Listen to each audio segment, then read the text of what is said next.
Hey, how you doing? This is John, and welcome to John's Long Box. And we're here, and I am going to butcher your name. I'm sorry.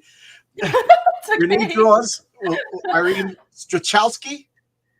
Pretty good, pretty good. And so my own family pronounces this like three different ways, so it's fine. I say Strychalski, but I actually it's not. It's probably not like the accurate Polish pronunciation. Anyways, doesn't matter. Well, Doesn't matter. Hello, thanks for hello. having me. Well, just to make it even, I'll spell my last name and see if you can pronounce my last name. Okay. B-U-A. Bois. Pretty good. Boa. Yeah. Bois. Yeah. It's been like a joke on my channel. I've been mispronouncing everybody's last names. Oh, that is interesting. Where's that name from? It's Italian, and of course everybody Googles their own names, and it seems to be it's Italian by way of Spain. So of course my grandfather was like, "Oh, a Spanish sea captain landed in Sicily." I'm like, he had to be a sea captain, but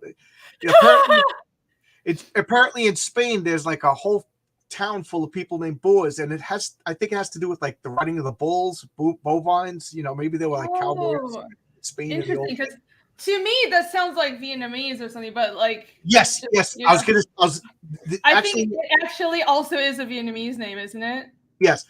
It's funny. In Thailand, I think it's Thailand. It's a girl's first name.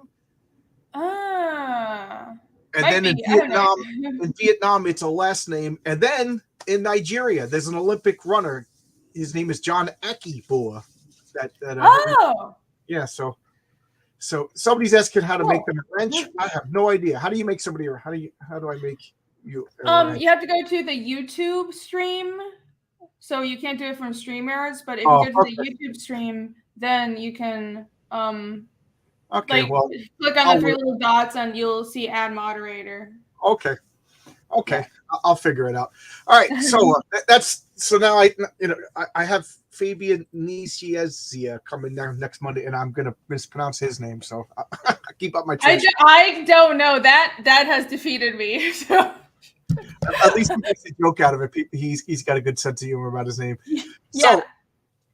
So anyway, I sidetracked it already, which I famously do. So I always try to treat everybody's video as if it's their first time. So introduce yourself and why are you on a comic book channel?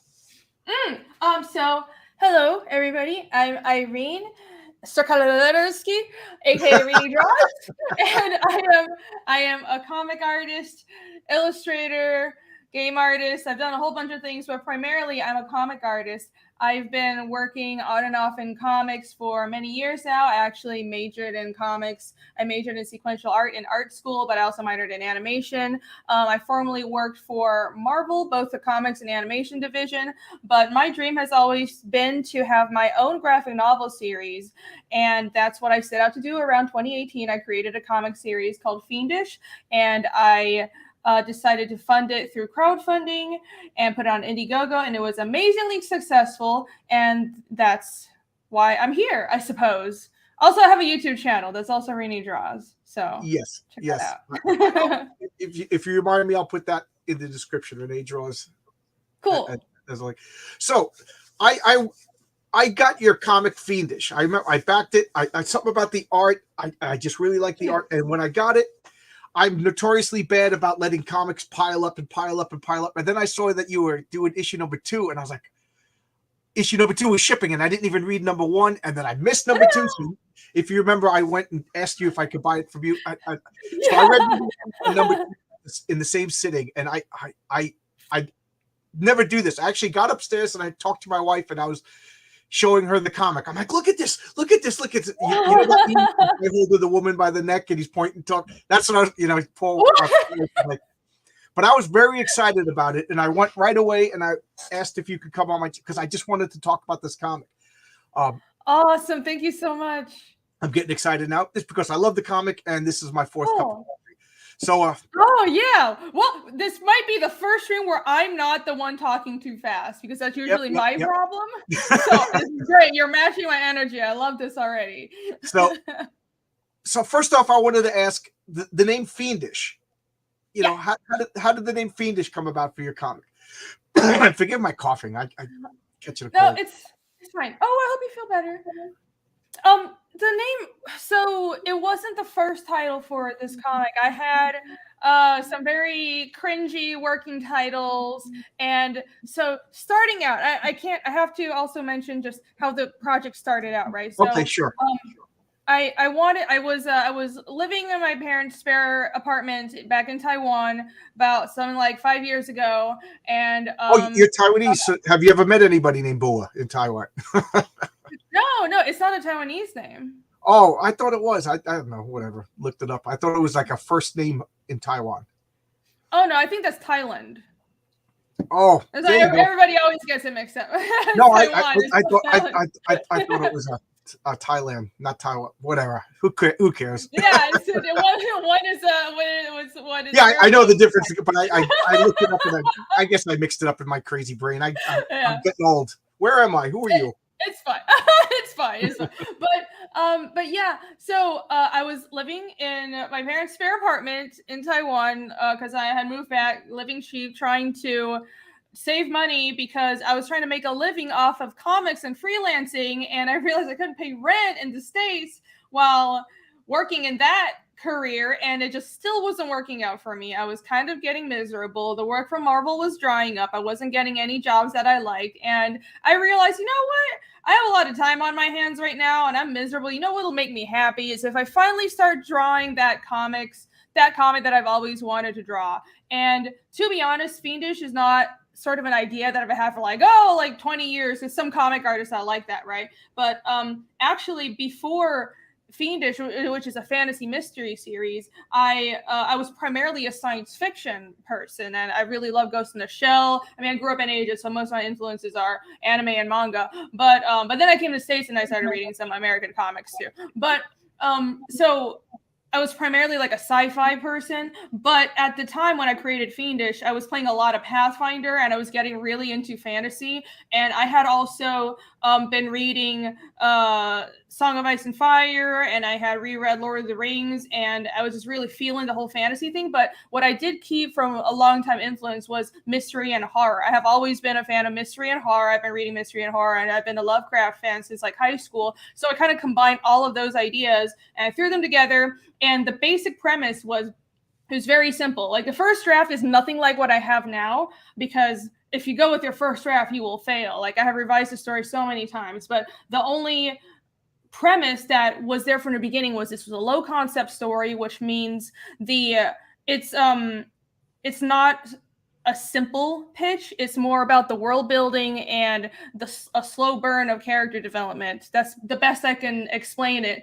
So the only thing that was still in the beginning of that first pitch was a hunter finds a corpse in the middle of the woods, in the snowy woods, and this corpse has been killed by a mysterious monster, and only he, the hunter, knows what kind of monster this is, and the monster is tied to his past. And everything else was different. At first I had these shape-shifting, like kind of Wendigo creatures, and then it totally changed. I was like, oh, I want to make them more like Lovecraftian and tentacly, and then they started looking like Berserk monsters. I'm like, that's fine. It wasn't actually intentional, but I do really like Berserk. So I just ran with that, and I went through a whole bunch of, this is like a really roundabout answer to your question, but I went through a whole bunch of really bad titles. I think the main working title was Demoniac, which is like very, very edgy and cringy. But one day, I don't really know how the name dawned on me. I think I was just Googling, going through thesaurus.com, like what kind of cool words have to do with like devilish things, and I saw Fiendish, and then I Googled it, and there was no comic that actually was just titled Fiendish. There were a lot of like Fiendish Tales, Fiendish something's adventures, right, but no comic that was just Fiendish. And I'm like, I need to grab that. That is so perfect, because what I do like, I like simple 1 or 2 word titles. I like my titles to be very impactful, 1 word, memorable, and that's hard. That's like a challenge to myself. I think that works the best. And I think a lot of really famous series, they especially fantasy, they tend to, I don't know. It's like Berserk is just one word, right? And famous manga are all kind of like, maybe it's more of a manga thing, like Vagabond, that's also one word. Fantasy, I guess Western fantasy is kind of a little more different. It's like the Lord of the Rings, the Wheel of Time, A Song of Ice and Fire. That's very Western fantasy, but I didn't want to do that. I was like, I want one word, and I came up with fiendish, and I kind of carried that over. If you notice, all the titles for my chapters have been, it was chapter 1 was demons, chapter 2 is strangers, and chapter 3 is survivor. And I'm going to keep that theme up because that's how I like titles to be, just like real straightforward, like bam, you're going to remember that. So there you go. Anyways. Great answer. I like what, like, I want to, this Friday, I'm going to have a bunch of people on. We're going to talk about the power of like names and words for characters and settings and stuff. Because that's one of my pet peeves, is names that don't mean anything. So I like that you went and tortured yourself to come up with one word to encapsulate. It's a focus. You know, I took a writing class in college and I wrote a story and I couldn't come up with a title for it. And my teacher said, that's because you don't know what your story is about. You know, and of course you get insulted and you get mad. And you're like, that guy's a jerk. Now what an asshole. You know, but he was absolutely right. And I rewrote the story. And then as soon as I rewrote the story, I came up with the title instantly. One word, focused everything. And ever since then, so, you know, when I see superheroes, they got to have a name that's a focus. That, you know, whenever I see movies, a name that's a focus. Like, you know, so I like that. Fiendish. And it's funny because when I saw fiendish, I was like, I don't want to get this comic because it's an adjective, and I don't like adjectives. Really? I saw the art, and I was like, oh, the art is great. Yes, the art saved me. Who knows how many customers were on the same path, and my art. I'm a weirdo, don't you know? But this over here, Alex said, D&D meets Lovecraftian Vikings. I mean, you made a comic for me. This is perfect. I'm a big D&D freak. I've been playing D&D since I've been 9 years old. You know, probably longer than most of the people in these comments have been alive. And I'm a Lovecraft freak from D&D. I don't know if you know the Dungeons and Dragons, deities and demigods. It had all those squiggly monsters and everything. Oh, I was like, I got to read about this. So I was like 12 years old, going to the library, getting Mountains of Madness, and, you know, checking it out over and over and over again because I couldn't get past 3 pages a week. You know what I mean? It was really, really dense. You know, and then Vikings. Geez, who doesn't like? So I really, really dig this comic. I got super excited, and I'm gonna say it's up there with Wrath of God as my 2 favorite crowdfunded comics that I've ever gotten. And I'm not just blowing smoke. But, you know, I really, really. You know, thank you. I'm so glad. I hope you keep liking it. Yeah, I do. I really like it. Yeah, I really. So you mentioned you played Pathfinder. Are you a player or are you a DM? I am a player, and I have been asked many times why I don't DM, and it's because I was gonna say because that's the topic I want to talk about later. Yeah, I very much enjoy just being in the weeds and doing the numbers and being a giant stickler for, well, this doesn't match. But like, I love the challenge of just making things work, like problem solving, right? Because that's what world building is you have an idea and the rules for the world are this, but then, well, you extrapolate from this. How would this village be with these rules in this weird setting? And how could you make this interesting for the readers? And how do you put things in here that people wouldn't expect, but still make sense? I think that's the key to world building. And eventually you have to reel yourself back if you're world building for a comic or a story, because you realize you have to tie it to the story. You can't just get carried away. But I do love world building. I think I really have always been a world builder. It's I was just, you know, back at my parents' place last month, and I was looking through like my old school days sketchbooks, and it was like I had fantasy maps from like middle school and stuff. And I hadn't, this is before I read Lord of the Rings. It's just kind of always been my thing. It's been a fascination of me. I've always liked ancient cultures. I've always been into anthropology and archaeology and that kind of stuff, and then that ties into linguistics, which I'm not like a professional or anything, but I casually like linguistics. That's most of what I follow on YouTube. It's like murder mystery channels and then linguists, and it's like a very weird mix of everything that people would expect. You made up your own language? Yeah, because it's world building. It's so fascinating. I just love like figuring out how things work. But yeah, I do play a lot of Pathfinder, but only as a player, because the reason I don't DM is because I know if I do, like I will never have a life and I wouldn't get the comics done. So that's the reason I don't have the time, and I know to control myself. So Hurrid says he got the map with Fiendish. When I ordered Fiendish 2.5 or pledged or whatever you call it, I got the cloth map. I had to. I have a hallway upstairs that goes to the bedrooms, and it's all fantasy maps.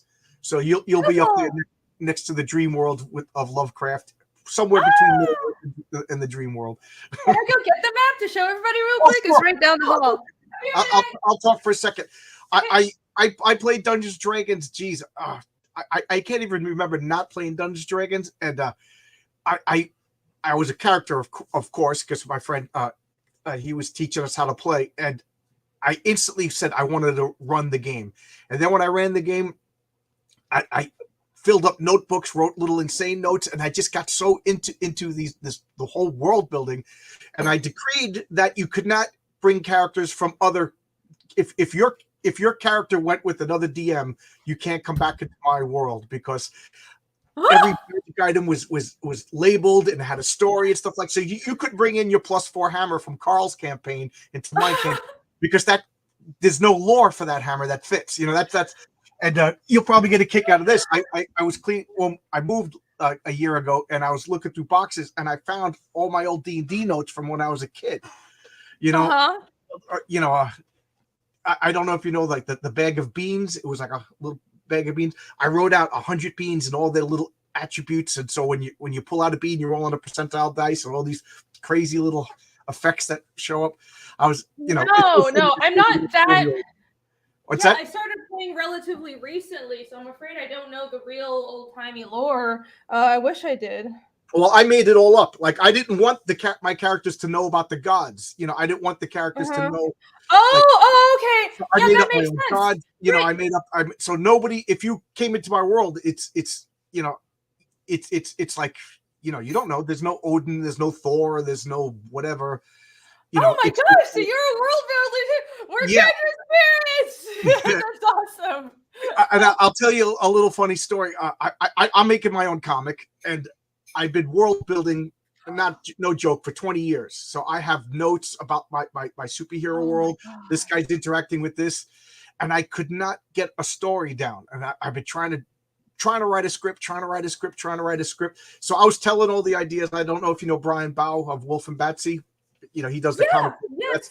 I was telling him all my ideas, and he was being patient. And then one day he just says, "John, you've been telling me about your world, but you haven't told me anything about your characters yet." He goes, "Nobody cares about your world if your characters stink." So of course it hurt my feelings, because nobody likes criticism. But he was absolutely right. So then for the next couple of days, I just worked on my character, and I said, "What about this? What about?" And he goes, "Now you got a story." And you know what? I got 10 issues written, scripts already. You know what I mean? Awesome. Great advice. Great advice. That's awesome. So I can filibuster. You could go and paint the house. I'll filibuster. No, I definitely, I know that as well. That's something that I've encountered. It's like the world building is just such an addition and so much fun, but then you have to focus on the characters, because the characters are what drives every story. And it's sort of if you really think about it, all these really famous IPs, and I would kind of liken world building to superpowers in a way, because that's part of world building. It doesn't really matter that much what kind of cool superpower your character has, or what cool things you put into the world, because that's not actually what people latch onto. Like, it's like this weird thing that nobody says it, but what they latch onto are the character. Like, is the character compelling? They don't even need to be likable, but your character, a story is a character facing a challenge and trying to go up against it. It's a conflict, right? So if people resonate with that, that's what they latch onto. None of the other stuff is really that important. It just has to make sense. You know what I mean? And you have to be consistent. If you have a magic system, you can't just wiggle your finger and get out of traps and stuff. There has to be like a consequence or a strain or something. Otherwise, there's no, it doesn't matter. Gandalf's just going to show up and wave his hands, and everybody's defeated. And then there's no tension. And if there's no tension, there's no enjoyment. Mm-hmm. So I forget, the comments have been going by pretty fast now. Like, do you think in the future you'll make a role playing game based on the world of Fiendish, because it's ripe for that. Yeah, I have been asked that many times, and I've been saying And I I was think I'm so interested original in over here. doing that. Yeah, I've been saying I was interested in doing that, but that keeps on just not happening. It's one of those things where, well, I need to take more initiative. I have started talking to a couple people about it, that because I can't, that's not something I can do on my own, but it's like everyone is too busy, so we just kind of stop talking, and it's like, okay, I need to just like focus on it because I do want to make it happen. And it's one of those things. So not to get too into the weeds with this, but I didn't make Fiendish, so it would fit a tabletop, but it just Yes, it clearly would. does because I play so many tabletops. And if you see in my trading cards, where are my trading cards? So I have this thing. I kind of do the same thing for every one of my Fiendish campaigns, like same kind of stretch goals, and I have the Fiendish trading cards here. And here's the ones from chapter 2, and the trading cards are statted out. So I stat everything out in Pathfinder stats, and there's like a mini character sheet. This is actually a type of creature, and I get my own GM to help me stat them out. So it's really cool. And sometimes you have items as well, which don't have the same kind of stats. It's actually you get notes on how to create them and everything, and then all the characters are different classes, but a little details sometimes are homebrewed, just because my world is different than the world of Pathfinder. And yeah, I haven't seen the traditional monsters, and I like that no. You know, I was like, these aren't elves and stuff, but you know, you got humans, of course. Yeah, but my humans are also a little different than both Pathfinder humans and how humans work in our world. So there's like a slight difference. I was just like, okay, it was one of those things where I just like making up fantasy races, but for the sake of familiarity, because like years and years ago, I made this sci-fi concept where the main characters were like, oh, they were like aliens and stuff, and they were nothing like humans. And I thought it was really cool, but I realized that it was that kind of hard for people to identify with. And I guess it could have become something like Dark Crystal, but in my mind, I'm like, I don't want people to feel too alienated, so I'm going to make the main characters humans. But then once I get them real comfortable in this world, like, oh, this is what I know what to expect, then everything else is suddenly what they don't expect, because now you're invested, but then everything else isn't standard fantasy. There are no elves, there are no dwarves, there are no D&D monsters. It's all stuff that I made up. So I got you. So you might as well tell, what are the names of the races, the main character races? I'm about to say your game in your comic. Yeah, I might as well show them. So, well, yeah. There are humans, and that's the main character Casimir and his cousin Iskul, and they're both humans, common humans, as I would say. Then I'm actually going to flip over here and show this lady, and her name is Ragna, and she is sort of a sub-race of humans called the Ispiliad. And they're sometimes debated as, I have this all explained in the back of chapter 2. There's like some scientific debate over if they're really humans, but because they can't interbreed with humans, they are seen as humans, but they're kind of like, they're taller, they have like weird coloring, they usually have red skin and green or blue hair just naturally like that, and they have much stronger magical powers than regular humans. And also in my world, the supernatural abilities of all beings are divided by their species. So humans and Ispiliad have one type of magic system. That's basically mechanically how it works. And they have an elemental magic system. Basically, how my world building pans out is there's the temporal plane, which is where things are born, they live and die. And then I have all these other elemental planes plus life and death. And there's sort of like a cycle of life energy going through all of it. Yeah, you haven't been playing Dungeons & Dragons your whole life. No, but I should have. So the humans and Ispiliad, they have elemental magic, and it's partially innate but partially learned. So they have to learn it to, like, everybody has a chance at learning. It's kind of like drawing. I'm not going to get too into. I'm getting too into the weeds. Anyways, they have the same magic system, and that's how you know there's the same species, but the Ispiliad are this very mysterious, powerful type of human. I'll put it that way. So, anyways, and then you have I introduce. Humans. So humans are the most common, like the most numerous Cymar. So intelligent mortal beings are called Cymar. It's like in D&D and Pathfinder, the term would be humanoids or something. Right, but it's, I don't use humanoid because that's kind of standardizing humans, and in my world I didn't want to do that. Right. And also because I do have Cymar that are not humans. They don't have like 2 arms and 2 legs. They're just like weird creatures, but they are intelligent mortal species. They're like sentient like us with our same level of consciousness. They're not animals. And then there's another type of Cymar that is probably at least in the continent of Arvos. I'll show my map is on there. It's too hold on, my hands are full. Anyways, I'll show you later. But on the continent of Arvos, where the story takes, you don't need coffee.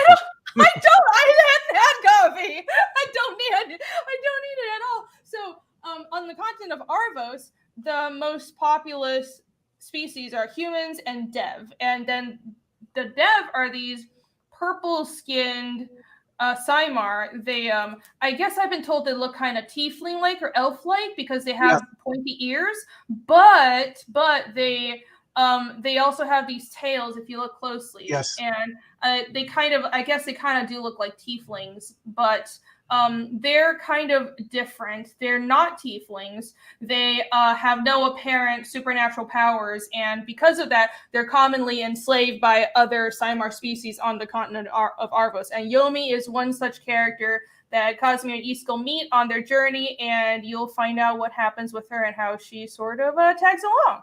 So, right. She's those are I don't know why. Talk about the underdog. You know what I mean? You root for the underdog. You know. Yeah.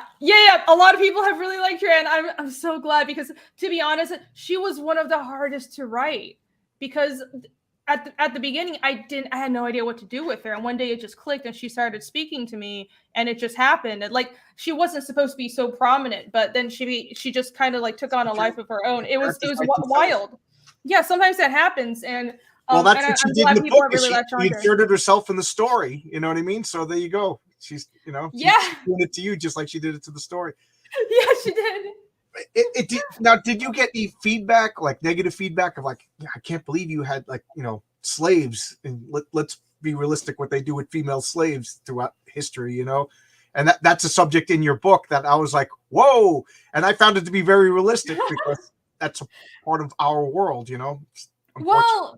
Well, yeah, this isn't a book for kids. Fiendish is not for kids, right. But not in the way where I'm trying to be edgy and there's no.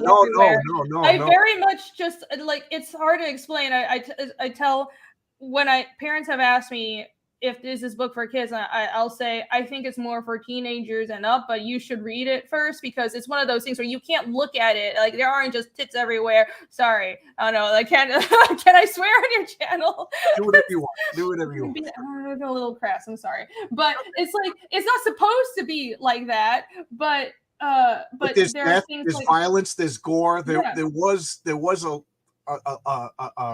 open shirt or two, you know what I mean? So yeah, sometimes because I looked at the art, the first thing I thought of was like, oh, this is so nice and pleasant, and the colors are bright.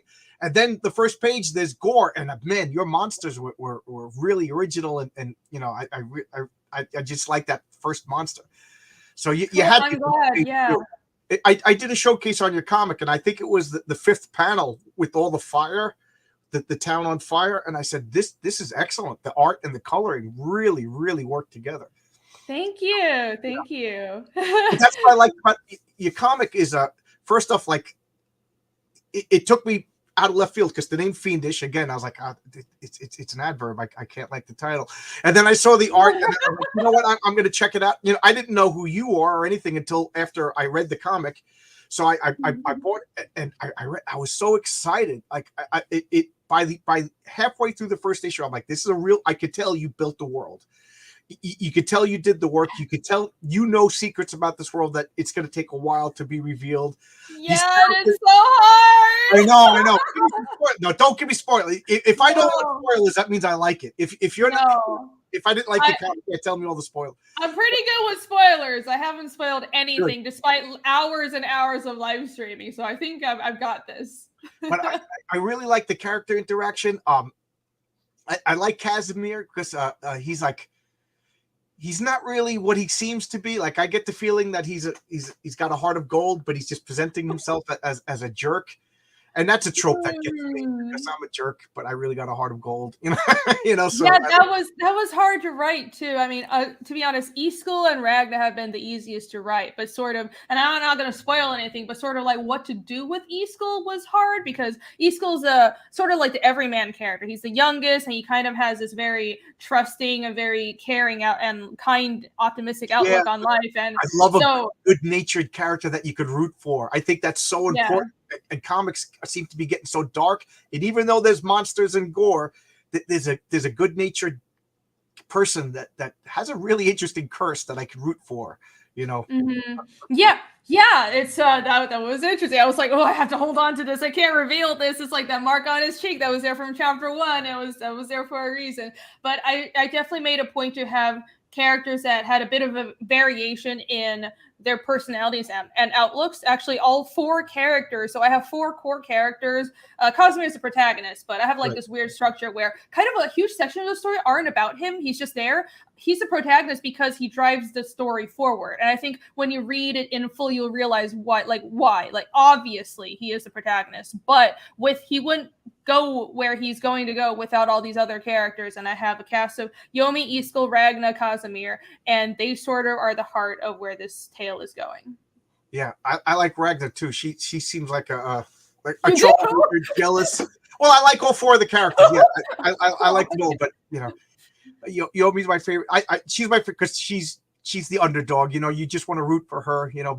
Casimir's pretending he doesn't like it, and I say pretending because I think he's I find in real life, like I had a couple of friends that portrayed themselves as hard asses and stuff, but it's because they're really sensitive. So they're putting up this armor to protect themselves, and I don't spoil it. Don't spoil it. I always play a game of like beat the writer. So I'm trying to figure out where it's going, but I'm really enjoying it. I really enjoy it.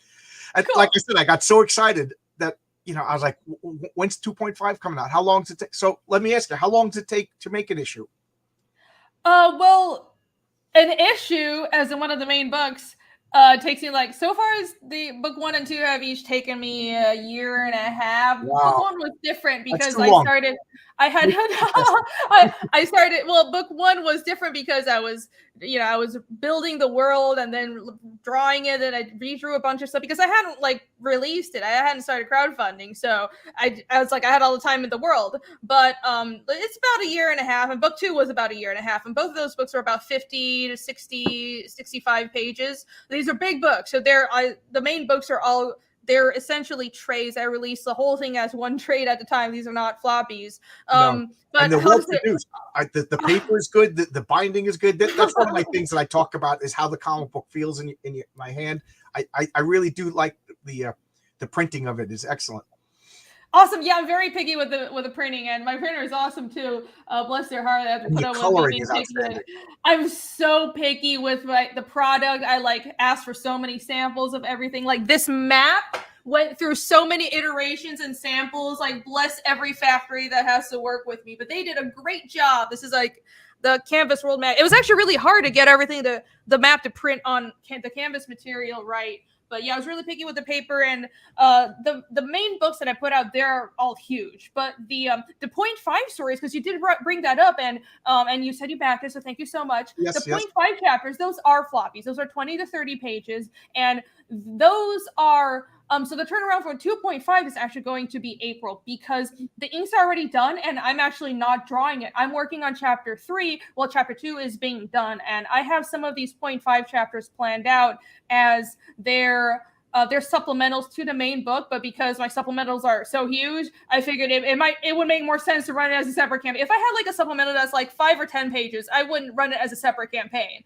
But these 0.5 chapter, like if it's the 0.5 chapter, it's a substantial standalone one shot, and they tie into the world, and they're essentially they're meant to be read in order with the main books, and even though they're not part of the main plot, they'll supplement your understanding of it. So I've already told everybody 2.5 is a glimpse into Casimir's past, and it'll help you understand his relationship with some of the other characters and his personality better. So that is being drawn by someone else. Actually, the art is done. It's drawn by Michael Rushbrook. Shout out to him. He did an amazing job. It's being colored by Jake, and all all that we have to do is color and letter it. So that's why it's a quick turnaround time. And chapter 3 will probably take me forever, but I will do my best. And let me tell you, you guys are going to love it. I'm so excited for this. Oh, yeah. I'm in for the ride. So is it a finite series, or do you have an end? You do have an end? It is. Yeah, at least this main story, it definitely has a hard end. I know exactly where we're going. I mean, I think every world builder and every writer kind of has ideas for, well, I can like do this spin-off or that spin-off, but I don't have like solid plans for it. Like I daydream about this world all the time, but I know where the story is going. It's 8 main books. Maybe it'll expand to be 9 if the finale takes a long time, but it is a finite series. I have all the chapters summarized, and I know like exactly where we're going, and that's part of how you stay on track if you're crazy for world building and you don't want your story to just spiral into nowhere. It's you have everything planned out and you stick with the plan, and you remind yourself that all these other ideas you could do some other time. You have to control yourself or hire somebody else to drive. You probably would understand this because my comic is, you know, I've been coming up with my world for like 20 years because I play a superhero role-playing game called Villains and Vigilantes, and I had a couple of friends over on Friday, and it was the first time playing with them. It's people that I've met since I moved here. So first off, I played role-playing games with people my age for the first time in 25 years. I was always playing with younger people, and I don't get their references anymore. I'm like, okay, enough with the Pokemon jokes. I don't get them. Let's get back to but anyway, so we were playing, and they were making up their characters, and God bless them, they were getting into it. And then they started making their backstories, and I was biting my lip because that doesn't fit in with the world that I built. But I don't want to discourage them, you know what I mean? So I'm like, yeah, you know, I was like, what's the origin of my superhero? I'm like, we're not dealing with origins yet. We'll just play, and then if you like it, we'll fill in the origins. And like, because you can't have origins that don't work in my world. You know, it's my world. You guys are just playing in it. So it was fun. We recorded that. We'll be showing that in half-hour segments, I think, starting next week. Oh, that's awesome. Cool. Maybe there'll be something cool to listen to in the background while I drop. Yeah, that's how I listen to like D&D podcasts and stuff sometimes. It's fun. I've been fantasizing about having people come over and take their comic book characters and turn them into role-playing characters, and then I'll game master a session. Like Brian Bow will be Wolf and Batsy. You know, who would you be then? Which character would you be out of your 4? I mean, if I had to pick, of course I'd be Ragnar because she's super powerful. But magic music, yeah, that would be cool. And then you're gonna make up. No, she's got this power too. Trust me. Oh, she's overpowered. I know. Yeah. No, I have her statted out though. She would be really hard to play because when I was building her with my GM, she's a magic multi-classer, and that's like one of those things where you never want to try and play because it's ridiculously complicated. You have to keep track which spell is from which class and all the different abilities from the different classes and what level they are in each class. But I was like, okay, I'm not actually playing this. This is just to make her powers make sense in the world of Fiendish through Pathfinder stats. So you use Pathfinder stats on the cards? Yeah. The cards are Pathfinder, but sometimes we have some traits that are some of the traits because humans and Ispoliad are different than Pathfinder humans. Okay, so going back to the gaming, I realized I never answered this. So my initial idea for the game tie-in was that the Fiendish game could be a skin of Pathfinder, kind of like how psionics are a skin of Pathfinder, because it's all open source anyways. But then I realized that my world building is so different, I can't do that because the whole magic systems are different. I can't it was like, yeah, it's easy to just custom build races and monsters with using Pathfinder, but if I want to, then it gets to magic and nothing fits. So I will have to do something, maybe using OSR or OGL or something, but it'll have to be from the ground up otherwise, and I need help with that. So that's why it's taking longer, as I don't really quite know, I need to assemble a team, like my little superhero gaming team to do this. But that's how it goes. But in the meantime, I do have the Pathfinder. Do you have a group of people that you play role-playing games with now? Yeah. Oh, good. Yeah, it's all old friends of mine. I still play Pathfinder. Oh, cool. I almost every weekend. What characters do you play mostly? Oh, okay. So our game is crazy. We have our world isn't homebrewed entirely. So it was the world of Pathfinder from Paizo is set in one planet, or mostly in one planet. In the world of Galarian, I mean, there are different planes and different planets in space. Anyway, it doesn't matter. It's in one world. So we our game we haven't just been playing one adventure path. We've been playing multiple adventure paths, and it's because we'll have we'll have players drop out, and then our GM's like, "Wait, let's try this other adventure path." Yeah, I hate that.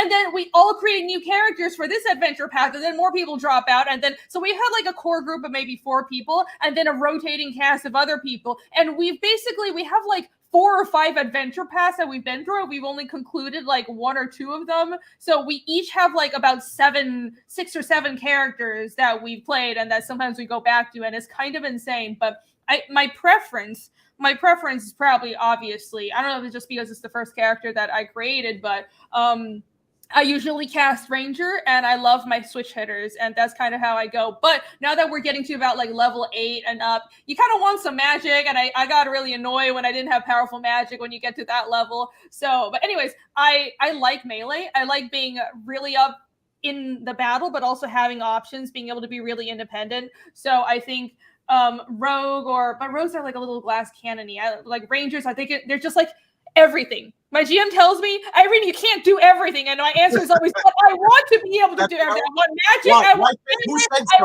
I want AC. I want everything. Okay. I want to be a one-man army or one-woman army. I usually play guys, but it does. So anyways, I love these comments. People like, I don't know what they're talking about now. But you understand me. The Slayers are cool as well. Slayers are like super powered Rangers, and I guess I haven't played a pure fighter, but I can see myself liking a flavor of fighter, because that's kind of the thing with Pathfinder. There are a lot of archetypes and essentially customizable like little mini skins or types of each class that you can play. I'll stop now because nobody in chat knows what I'm saying. But you It's funny that you said that, because if you know, I had like a group for about 6 or 7 years of like 6 consistent players, but if one of them didn't show up, we couldn't continue the story, because I'm not like, oh, you fell asleep or whatever. So we would make up other characters. So using my system, which was a superhero game, we would also play a fantasy game. And then, so everybody had a superhero character, then everybody had a fantasy character. Then because we had to make up another one, because we couldn't do the superheroes because one guy wasn't here. We couldn't do the fantasy because another guy. We made up Old West characters, and then we made up a Viking campaign, and then we made up a pirate campaign. So all using the same system, and it was all the same world. So one of my friends in the pirate world found a Necronomicon type book, and he copied it, but he copied it wrong to give to the Baron, so he would be able to use it for evil. And then in the superhero world, the villains broke into a museum to steal a Necronomicon, and it was the forgery that his character created, you know. And he was like, that was like 6 years ago. How do you remember that? I'm like, I can't remember yesterday. I can't remember names, but I can remember that you did something devious in a game 6 years ago. That's awesome. Yeah, that's exactly what my GM does. Because we're in the same world. And keep in mind, we play all these adventure paths, and they're mostly in like different towns, but they're all in continuity. So sometimes we'll be walking through this town, and some like crap from our other campaign will show up, and we're all like, whoa, how did you remember that? And like, he remembers the exact dates. It's like we're keeping track of all these timelines. It's kind of insane. But yes, people listening are like, people that play tabletops are kind of crazy. Yes.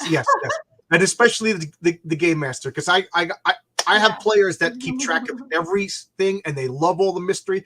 And then I have other players, it doesn't matter. It's want a sword or an axe or a machine gun to fight the monsters, you know.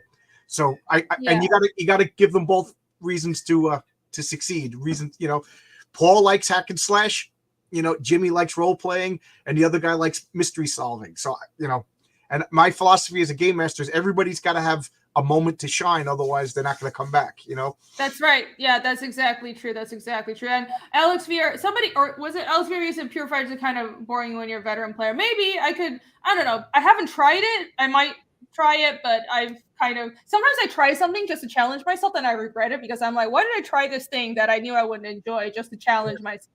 I wish I could cast a lightning bolt right now and solve all my problems. I know, exactly. That's half my problem. But also, someone mentioned Magus. I do want to try playing Magus. I've been told that I would enjoy that. What I have really enjoyed, which is probably really similar to Magus, I have an Oracle that is a pure Oracle, but I have really enjoyed, because he's a half-orc Oracle, so he can still do melee, even though he's just a pure caster, because it's a freaking half-orc, and he has really, really high AC, and I can be in the front lines casting all kinds of illusion magic, because that was the way I themed it. And I love being creative and coming up with creative solutions to things. That's because that's what Illusion School is all about. And I also love playing that class.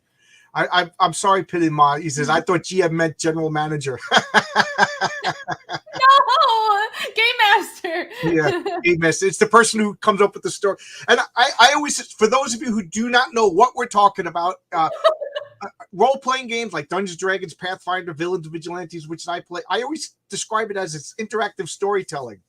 Like I will write up a story, but you guys are the characters of my story. And man, do you have to improvise? You know, so I became like a world builder because my players would just like do the craziest things. So you had to know what lived over there. You had to know where that bad guy was going. You had to know what was in that kingdom because, you know, now they cast spells and they can fly and teleport, you know, and I want them to come here and interact with that guy, but they teleport over there because some guy rolled a botch on his roll. And now we have to, you know, we didn't even do any of the notes that I have. So now, you know, we're winging it. And those turned out to be some of the funnest games. We did that too. Wait. So we had a magical mishap, which are always the funnest. And what it did was it sent us, we didn't as players know what was happening, but basically there was an explosion and then we suddenly were falling out of the sky like 5 miles or 10 miles away. And it turns out it wasn't actually in the real world, but we didn't know that. We thought we were going to fall to our deaths. So what we ended up doing was we all stuffed ourselves in this bag of holding, which I think mechanically shouldn't have been possible, but we rolled really high, so we survived that. But anyways, I've also had instances. I tend to be the player that just runs off of the gate, like the GM has prepared this parameters and the game is supposed to take place in this town and I just like leave and go somewhere else. That brings us into this comment. Do I ever get upset with your players for the direction they're taking in your game? No. And it's funny that, you know, you were just saying the same thing.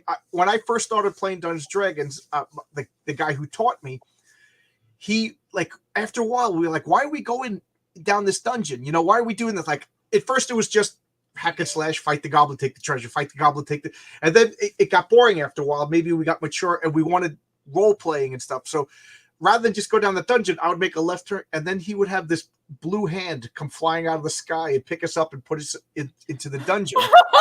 And after a while, I realized, why am I even playing? I have no choices. I have no agency. And it became like, so we just stopped playing. And then when I started, he was my first dungeon master. So when I started dungeon master, I was like, I can't have the blue hand of fate, as I called it. Like, so that like, I can't like the players. So I have to enter. So that I started becoming obsessed with what if they do this? What if they do that? What if they do this? What if they do? So after 20 years of basically the same campaign, you know, I could pretty much adapt to everything. So I don't get upset with them. If you get upset with them, that just means you aren't prepared or you're like a tyrant, you know. And no, I'm sure we've all had that tyrannical DM that was just like, no, you're doing it my way. You're doing it. I remember I played with this one guy and we spent an hour and 45 minutes describing the path we took from the Ranger's Tower to the Baron's Castle in the snow. I'm like, does it matter?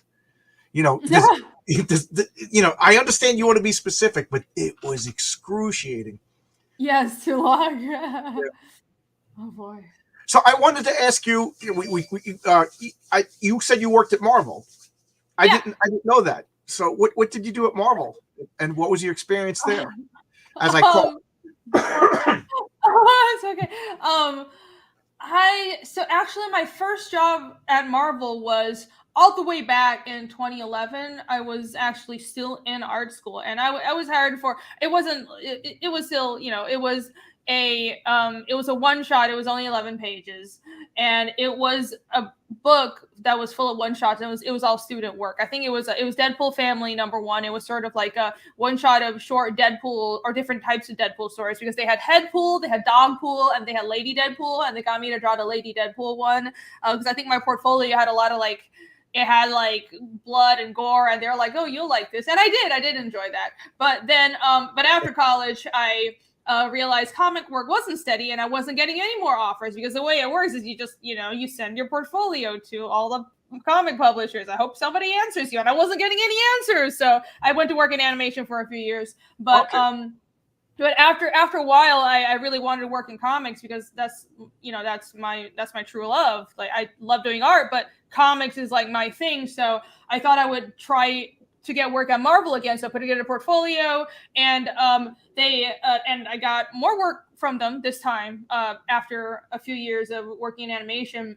But most of what I worked on was in their YA line, and it's honestly really different than anything I'm doing now. And it's honestly, I don't think it was really my style. I think they put me on that because I have a pretty obvious manga influence, but my stuff isn't really YA. It's clearly more like Vagabond, Berserk, a little more seinen, if you know what that manga term means. But you know, that was what I did. I worked on stuff like Squirrel Girl and Silk and stuff. Silk wasn't so bad, but I did that for like about 3 years before, again, it's sort of the work dried up. I think I just could never find my place there, you know, and I realized, you know what, maybe my place is just doing my own thing, like I wanted to from the start. So you grew up reading comics? You were a comic kid? Manga, because I grew up in Taiwan. So that's right. Yeah. So I didn't read any, like I didn't even know American comics existed because we didn't get that there. I think now it's probably a little better, but because the MCU and DCU have gotten because of the movies, the movies have really they're worldwide, so people have more of a awareness of superheroes and American, you know, superheroes and American comics. But there was none of that when I was growing up. It was like 90s and early 2000s Taiwan, so I grew up with nothing but manga because we would get a lot of manga. And so the manga readership in Asia is insane, and just like Japan, Taiwan has manga everywhere. And we in Taiwan and in most of East Asia, there are convenience stores on almost every street corner. It's like 7-Elevens, and then there are local chains like High Life and Family Mart. If you've been to Asia, you know what I mean, especially Hong Kong or Taiwan. They're basically all like different variations of 7-Elevens. And in the 7-Elevens, you would have a rack of manga. And in every dentist's office, every doctor's office that saw kids, they would have like a little, you know, reading area or a little like table full of manga for the kids. So it was everywhere in my life. So I grew up just reading miscellaneous comics. I can't even recall really what was the first comic I read because they're just all over the place. But I remember the first series I really got into was Case Closed, which I think is probably the beginning of my fascination with mysteries. It's this it's called either Detective Conan, or that's the actual translation of the Japanese name, I think. 小侦探名侦探柯南 is a Chinese name, but the English translation is Case Closed. I don't know why they had to change it that much. I don't understand. It's supposed to be, it's a little like kid detective named Conan, you know, after Conan Doyle. Anyways, so it's like a mystery, like almost like a murder mystery series, but for kids. And I love that. I was like addicted to that. I started playing soccer when I was a kid because the main character played soccer. Like I was such a But then I just like graduated from that to stuff like Kenshin, and of course Naruto was really big at the time. So I read Naruto and I read Bleach until it got weird, and clearly the artist wasn't into it anymore. And I started reading stuff like Kyo, Battle Angel Alita, and a bunch of weird horror comics that were really weird and probably not in my age range. And then eventually I discovered stuff like Berserk and moved on to more seinen stuff. And now here I am, and I haven't stopped. Yeah. Wow. Yeah, I grew up here in New York, and I got to say, you know, my manga exposure was very limited. You know, in the 80s, they tried to import a lot of manga, and it was weird and different, you know, and so it didn't last too long. But I remember like Area 88, Barefoot Gen. I'm trying to Lone Wolf and Cub, you know, things like that. You know, it was First Comics and Eclipse Comics, and that. I loved it. I thought it's funny because I was reading Barefoot Gen, and one of the guys in the comic store, he was just like, look at this guy trying to rip off Frank Miller. You know, I was like, oh, okay, all right, yeah. Oh my God, that's so crazy that they tried to bring in manga in the 80s and it didn't work. But I think it feels like manga had just been knocking on America's door for like 3 decades, and then all of a sudden it just like burst wide open. Because I remember when I first moved to the States, it was like 2007 or 2008, and it was hard to find manga then. And I would go to a bookstore and there was some manga, but it wasn't like the good stuff. It was like such some random manga, and I don't even know why those were the ones that got licensed and translated. But then years later, I moved back to Taiwan for a bit. I came back in like 2018, and it's just everywhere. You know, like now there's more manga in the comic section than American comics, which is like a whole different problem. But first off, manga is good. You know, Yes, you guys it take it did. seriously, and they're well crafted stories. Because I got into manga very very late, like a couple of years ago, only because my nieces and nephews don't read comics; they read manga. They Yeah. don't even, you know, they only know American superheroes from the movies. They don't read any comics. Yeah, that's a So lot of people now. to talk to them, and you know, they're recommending manga for me to read. And you know, I'm one of 7 kids. All my brothers and sisters have Whoa. 5 kids, and now their kids are having kids. So when we get together for like this Saturday, we're going to my brother's retirement party. They're gonna be showing off manga to me, and not Yeah. one of them. You know, I'll show them. Oh, look at this Spider-Man comic book. It's drawn by John Romita. Like, who? You know, oh yeah, I like Spider-Man. That was a good cartoon. You know, it's kind of sad, and I blame the mainstream because, you know, you work for Marvel. The comics are terrible. You know, and I think they shot themselves in the foot with these billion-dollar movies coming out. They can't freaking sell comics. Absolutely. It's kind of mind-boggling because, and it's not like it's not that I never tried to get into American comics. I did, but all the stuff that I am really into was not.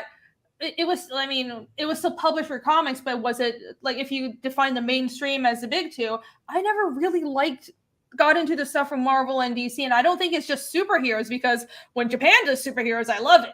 I absolutely love it. I love shonen, and I love seinen, and I love the main example everybody gives is My Hero Academia. That's like Japanese X-Men, and I adore that series. That And series everybody is says done it's so better than well. the X-Men. I gotta read that.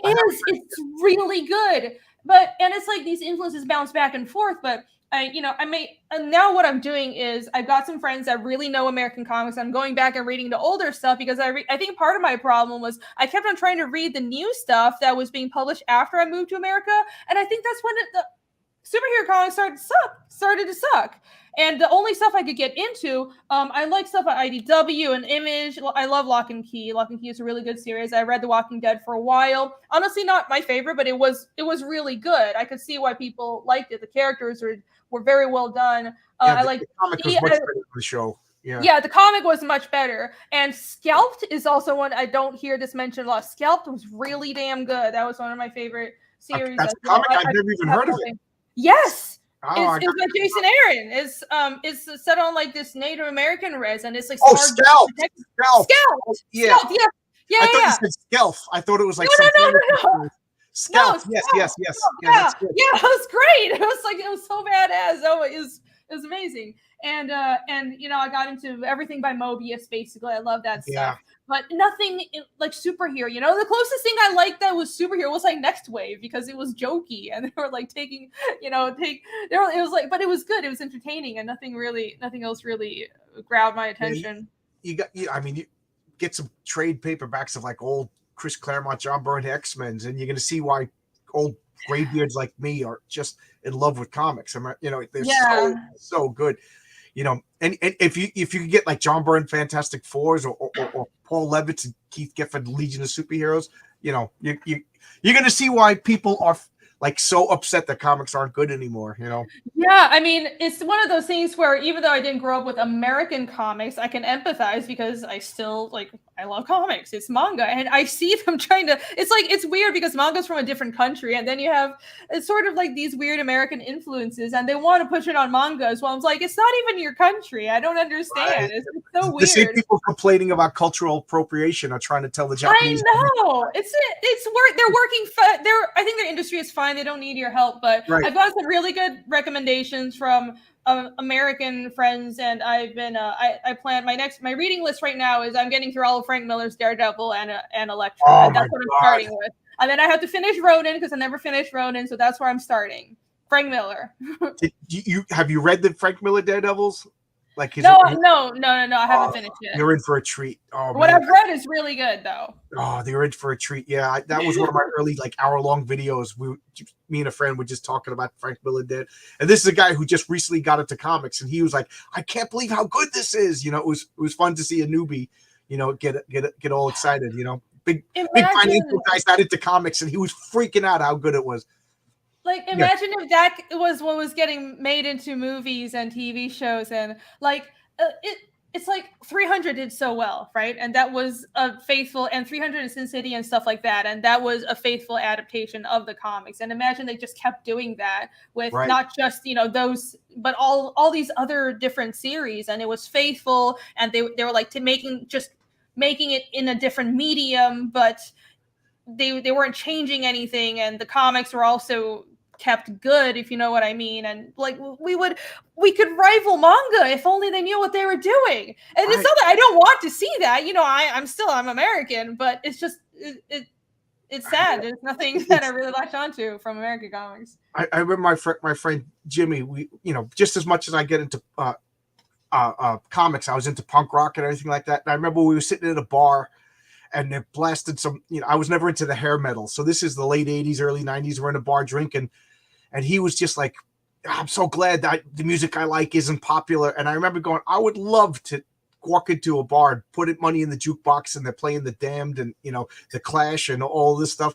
And then late '90s comes, all that stuff is popular, and it just ruined it. And now it's the same thing. Like every movie is a Marvel movie, and I couldn't wait for Marvel movies. And now it's like they're announcing a Fantastic Four movie, which is my favorite comic of all time, and I'm just like, I'm never gonna get a good Fantastic Four movie. Like I feel like the rejected, I nobody loves me. I'll never get the good boyfriend. The Fantastic Four, you break my heart. Yeah, I think it's one of those things, and I've had some good talks with friends over this. Well, it's why is it necessary that if a franchise is popularized and or made into a big budget movie, doesn't necessarily mean it has to be watered down? And I don't think so, because look at how Japan does it. Japan doesn't water anything down, and I think, having been there and having been to a few conventions in Japan and know some mangaka, what the difference is, they're very, very, to a insane degree, very big on respecting IP and on intellectual property. And so it's none of, when you look at any popular manga like Naruto or One Piece or Demon Slayer, none of these characters are owned by the company. Like, that's like blasphemy. That would never happen. The characters are owned by the creator, so the creator's vision is seen as like something sacred. And when they make the anime, they have, everything is sanctioned by the creator, and everything follows the manga as closely as possible. Even if it has to diverge, it's sanctioned by the creator. And I think that's why they can make these adaptations and have it still do well, because they respect IP and they respect one creator's original vision. And I think part of the problem with how we do it here is, well, when something gets popular, suddenly it becomes corporatized, and then it's creation by committee. So even all the weird... I was just going to say the same thing. And then you water it down, because what happens when you are, instead of focusing on one person's vision, if the idea is handed off to a company, and in this, I worked in showbiz a little bit, I know how Hollywood works. If you put it in front of the bean counters or the execs, and what they're thinking is, how does this make money? And they're not creative, so what they think is, okay, we have to please everybody, so we have to make sure it's safe, and we have to make sure, like, look at all the things that offend people, and focus group everything. So what ends up happening is they get a bunch of, like, first of all, sensitivity viewers and sensitivity reviewers that tell them what they're doing wrong, but then you can't tell a story if you're afraid of offending people and if you're afraid of saying anything, because the original story made a point and it got popular because it had something to say. So what you do when you try to make it packaged and safe so everyone can enjoy it is you make it bland. You make it so it's not actually saying something. You take the punch and the force out of it. So I think that's the problem I see with on top of a lot of other things, but that's the main issue I see with how the American industry tends to adapt things. And that's the huge difference between why something in Japan can become big, but still keep its heart. And here it just never seems to happen unless you get a director that has both love for the source material and also enough creative power to throw the weight around. In Hollywood, somebody like Guillermo del Toro or James Cameron. Otherwise, it's not going to happen, because it's like they will be forced to water down their vision because they can't get the funding. Right. I the arrogance, like all these people, like, oh, I love Jack Kirby, I love Stan Lee, but I'm going to change everything about what they created. Well, who are you? What did you create? Stan Lee was a genius. Jack Kirby was a genius, and you're a mediocre talent, and you're gonna work, and you're gonna mess up these guys' work. I just get so mad. I remember after Endgame, I was just like, oh, that was satisfying. I think I'm done with Marvel, And I saw the Spider-Man movie because I wanted to see all the Spider-Man stuff. But I'm done with Marvel. I'm done with Star Wars. I know my friends get mad. Did you see The Mandalorian? It's like, no, I'm done. They were disrespectful to the IP. Why do I want to pay for that? It's arrogance. It's like you said. It's made by committee. You're gonna tell me that the Star Wars sequels, whatever they're called, like that was like you could just tell that was like written by like 20 people in a room. Like, let's make it like the first movie, but we'll change it a little bit so it's like this. Yeah. Oh, we gotta have a robot, blah blah blah. And I'm like, oh my god, this is just so awful. I was like, all right, maybe the second one will be better. Nope. I never saw the third one, and I'm done. Yeah, I think you touched on a really good point where it's not just created by committee, but it's arrogance, and there is no respect for the creative. And not saying, well, the creative need to be put on a pedestal or anything, but it's not easy to come up with an idea. And part of it is luck, part of it is chance. And I do believe it's almost like, I don't know what it is, but sometimes the ideas that work, it's like magic. It just comes to you, and not everyone can do it. And right. If it was easy, everybody would do it. Exactly. And it takes a lot of work because it's not just coming up with a cool idea like we were talking about earlier. It's also having something to say, and then what you're saying with your story has to resonate with the times and with enough people for it to be popular. And that combination is like striking gold, and that also takes effort on the part of the creator to make it happen. So the fact that when an IP is handed off, even the fact that we're calling it intellectual property, as if a creative work is just a property or a franchise, right. That's like the common parlance for it. And I understand that it is a business, but it's both. It's not just a business. It is a story first. Right. And it's like people are forgetting that it's a story, and it's not something that can be boiled down and done by just anybody. The original creator's vision matters, and if you deviate from that, you ruin it. And they have no understanding of that. It's not a common understanding in the industry. They understand this in Japan, but not here. So they ruin it. I love this comment that FKA said, it's stolen valor. Like, yes. I never thought of it that, but this is just an excellent encapsulation of what they're doing. Like, I was really excited for the Rings of Power because I'm a Tolkien freak, and then it's like, this is when Tolkien wrote. Like, he wrote a great story, and it's about my favorite thing, the Numenor. Like, this is a great freaking story. And now what? They're having like love stories and Galadriel and Sora. And I just think, you think you're better than Tolkien? Who are you? I know, the arrogance. It's like, okay, if you ruin something by George R. R. Martin, I don't care that much because I admire him to an extent, but he was part of it, so you know what I mean. So shame on him. He was part of it as well. If he wrote faster and didn't get distracted writing other stuff, we wouldn't be in this position. But like Tolkien is right. This is like the father of fantasy, just plays like the Tessica of Western fantasy. I just don't understand the fact that they're just like, we're gonna tell a story Tolkien never told. Well, he never told it, and also it's also complete BS. I'm very invested in this. I'm so mad at Rings of Power. I'm even more mad at that whole Blood Origins, that Witcher show that wasn't like the Witcher at all. What the hell was that?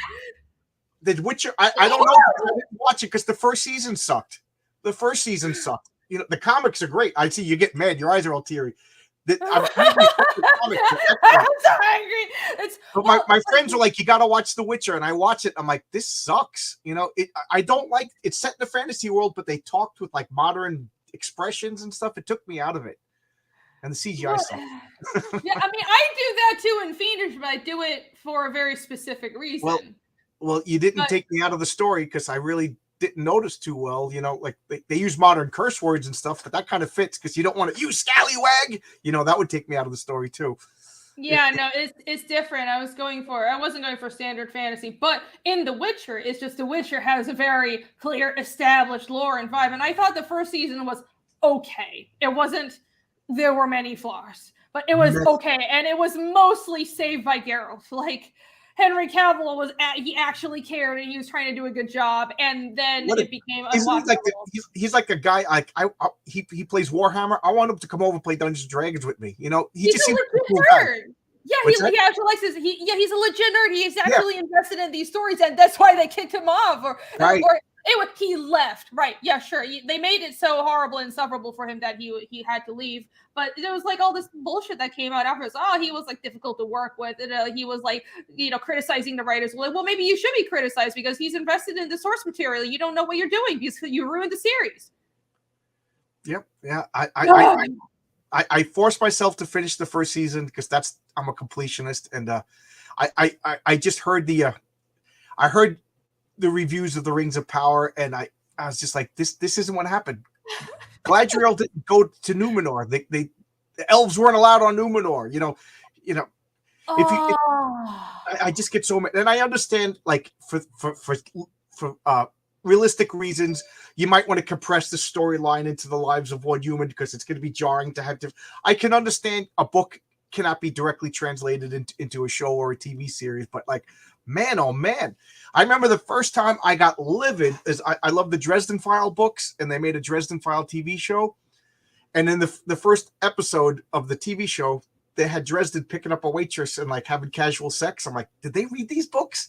Like the fact that he is like falls in love, and when he falls in love, it's like he's all encompassing. He's like a chivalrous knight, and he won't cheat on a girl. He won't just sleep, is a major part of that character. And in the first episode, I'm like, oh, so you never read these books? Right. This is just magic. And if they called it Magic Guy Detective, I'd probably have liked the show. But I'm like, this isn't Dresden Files. So right. whenever I hear, Exactly. I'm sorry. Oh no! Sorry, I was gonna say that's kind of similar to what I was thinking when I watched Rings of Power. It's almost like I did. Unfortunately, Lord have mercy on my soul, because it's like if they had just made a fantasy series and didn't call it Tolkien and didn't call it Lord of the Rings, it would have been better. Fantasy World. Yeah, Elf World or something. Yeah, even what is it, The Witcher and even Blood Origins. I mean, it's just bad on its own, even if you don't tie it into The Witcher. But just the fact that it has nothing to do with The Witcher, it's like, I think these people, they just want to create something like what the old masters have made. Right? They want the valor. Now they have the gravitas of Tolkien's work, and they didn't earn it. Right, but they want that gravitas, but either they can't or they're not willing to put in the effort to build something from the ground up, because to adapt something, you have to both put in effort, but also have humility at the same time. And I don't think they're capable of doing that. And Tolkien's work can be adapted. Peter Jackson proved that it was a very good adaptation. And it's not even being completely exact. The movies, that trilogy was very close to the books, but it wasn't completely exact. But it was what was important was the spirit and the respect was there, and that's what fans really cared about. There was a couple of changes that bothered me, especially in The Hobbit. Oh man, I was like furious when I first saw The Hobbit. But I'm not counting The Hobbit as part of it. That's different. That's different. Yeah, he kind of got up his own butt a little bit and got away. That was not. But I still watch. My wife and I, like in September 22nd is Frodo's and Bilbo's birthday. We have a Hobbit weekend. We watch Lord of the Rings. I got big fuzzy slippers. She'll make up. We get we cook like 7 meals that hobbits would eat. It's so I'm telling my wife and I are invested in the Lord of the Rings and in the Hobbit. It's funny because her nickname is It's awesome. And it's funny because she's always like, what would you be if you were in the Lord of the Rings? And I'm like, I want to be a cool elf from the first age, but unfortunately I'm a dwarf. I think that's what all of us are that reality we're all facing. Yeah, I'm a construction worker, so realistically I'm a dwarf. I love this comment. These comments have been gold tonight. Listen, John, they're just making a few minor improvements to appeal to a modern audience. Every time I hear for a modern audience, I want to punch somebody. I just want to punch somebody. Yeah, that's complete bullshit, though. Right. Because it's a 100-year-old story that people still love. You don't have to change it. It's kind of it's also everything ties back to arrogance, because it's this arrogance of thinking, well, humans have operated this way for millions of years, right? And this is how, at least in written history, thousands of years, these are the stories that have endured, and the stories that are popular now have endured for decades or hundreds of years, and they they might be in completely fantastical settings that have nothing to do with our modern world. And even something like a superhero story that was set in the 50s or something, it doesn't really matter if the views are from a different age, because what people latch onto is the human factor and the struggle that resonates with everybody. And we understand that the world it's set in might have different morality, and the characters might have different preferences and different settings and times and cultures, but there is something deeper that everyone can latch onto. Good stories are universal, so there's no such thing as a modern audience. That's BS, and that's just an excuse for them to take something timeless and make it not timeless, make it limited to this one era, because you know what, in 50 years, we're going to look back on this era of media and think, who are these arrogant people that decided that they thought they were birthing some new era of media, and we're going to leap forward and into a new age, and everything old is bad, except maybe it sounds like this weird cultish thing that's not true, because they're just ruining timeless stories that didn't need their input. Yeah, my wife and I actually met over discussions of Harry Potter on the internet, and now we are both in dread of this new HBO Harry Potter series. Like, you know what I mean? What how bad is it going to be? Like, I try not to think about it because I don't want to get mad, but I'm thinking about it and I'm getting mad. You know, you know, for a modern. I can start drinking too. Let's go. Are you a Harry Potter fan also? My chair keeps falling down. Not particularly. I did read up until book 5, and book 5 was like kind of the one that was a slow crawl, and I got bored. But I did really like the first 3 books. Yeah, it's funny because I was getting bored of the books until book 5 is when they changed the formula, and I was like, okay, I'm in it now. I like weird. Well, I actually read it when I was a kid, and I think book 5 was probably that's when it went from like this thick to like this thick, you know. Yeah, I think maybe it was just like it dragged on a little too much for me, because I was like 14, and I'm like, I don't know, and he's not playing Quidditch anymore. Why is he playing Quidditch? This is boring. But I want to address Billy Badger. He says I look like Dan Slott. It's funny that you said that, because when Dan Slott was writing The Thing for Marvel Comics, I forget what year it was, I loved that comic so much that when I went to Comic-Con, I was wearing this jacket and he was wearing the same exact jacket. So I got next to him and we took pictures, like, and we were like, guess who's who? And it's funny because neither one of us had a beer. And then for the next 3 Comic-Cons, I went out of my way to meet Dan Slott and hang out with him. I wish I should load him up, but I can't. I don't know how to do it. But I got like 25 pictures of me and Dan Slott over the years hanging out. And now I'm banned on Twitter. Like he blocked me on Twitter because I think I followed Ethan Van Sciver or something like. My wife used to say I was the only Dan Slott fanboy, and I went like, I'm going to see if he could come on my channel. Oh, he blocked me. There you go. Wow. Well, doesn't that say something? Yeah. It's funny that you said that. Damn, isn't that sad? I have a similar story. Actually, I've heard many stories, not personally, but I've heard so many stories of friends who were dedicated years-long or lifelong fans of certain creators, and the creators just blocked them over Twitter, over one comment or politics, or they followed the wrong person. Yep. Maybe you shouldn't mix politics with your professional life. Maybe don't trash on the fans. Bad luck. And then complain that comics aren't selling, you know. Right. The story I always tell is Kurt Busiek is a big influence on me. I love the guy's writing. And somewhere around 99, 2000, I had a forum for my role-playing game. And lo and behold, who joins for Kurt Busiek? I had 35 members on my remember message boards? Are you too young for message boards? I was running a message board strictly about my role-playing game, and Kurt Busiek's on it, talking and contributing and everything.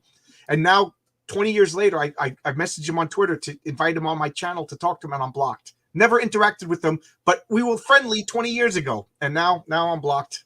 Whatever. Yep. That one hurt my feelings. Dan Slott didn't hurt my feelings too much because I knew he was Dan Slotto Blocktavius, but yeah, it's, I don't know. I haven't directly encountered any blocks that really hurt my feelings, but I guess it helps that I grow up here. I don't really look up to most of these people. Yeah. But I've actually scheduled talks with people. They probably researched who I was, and then when I was like, we're gonna go live in 2 days, and I find out that I'm blocked, and so wow, that's childish. Yeah. Renee not knowing message boards makes me feel old. Like AOL, my first internet era began with AOL. Okay, so there you go. Yeah, I had to put the phone on that little modem thing. And no, we had that too. We had a dial-up. Yeah, and then the phone would ring. My father would call for a ride from the train station, and my internet would get kicked off. Yeah. We did have we had the phone and dial-up as well in the 90s. But the thing is, it's like I didn't have. So we had a computer because my dad actually worked in the computer industry. So we actually always had computers at home, but I wasn't allowed to really use it. I had a little 84 Mac that wasn't connected to the internet. So you had to put the floppy in for it to start and everything. So I was computer literate, but no internet. It was probably good because kids should be off the internet. Probably the best. Best. And now you're writing Lovecraftian monsters in a comic book. You turned out very healthy childhood. Clearly, I have no problems. I have to go because at 8:30 I'm going to be on RJ for the Fourth Age. He wants me to come on. Okay. Oh wow, I didn't know you had time limit. We just got carried away talking about everything. That's fine. Be organic and talk. And your enthusiasm is contagious. It was a joy to talk to you. I please come back. Fun. There's so many questions. I planned on talking for an hour just on world building because I'm fascinated by your world. I love that you put little floating signposts and you can translate them. One of my favorite comics as a kid was the Micronauts by Bill Mantlo and Michael Golden, and they made up their own language, and they would put like the rebels were fighting. It was a ripoff of Star Wars. The rebels were fighting the Empire basically, and they would write graffiti on the walls, and then you could go. Every third issue had a key, and you could read the graffiti. Oh, I loved it. So I'm big fan of you. I cannot gush enough. I'm trying not to sound like a Raven fanboy right here, but I'm a Raven fanboy. You want me to say,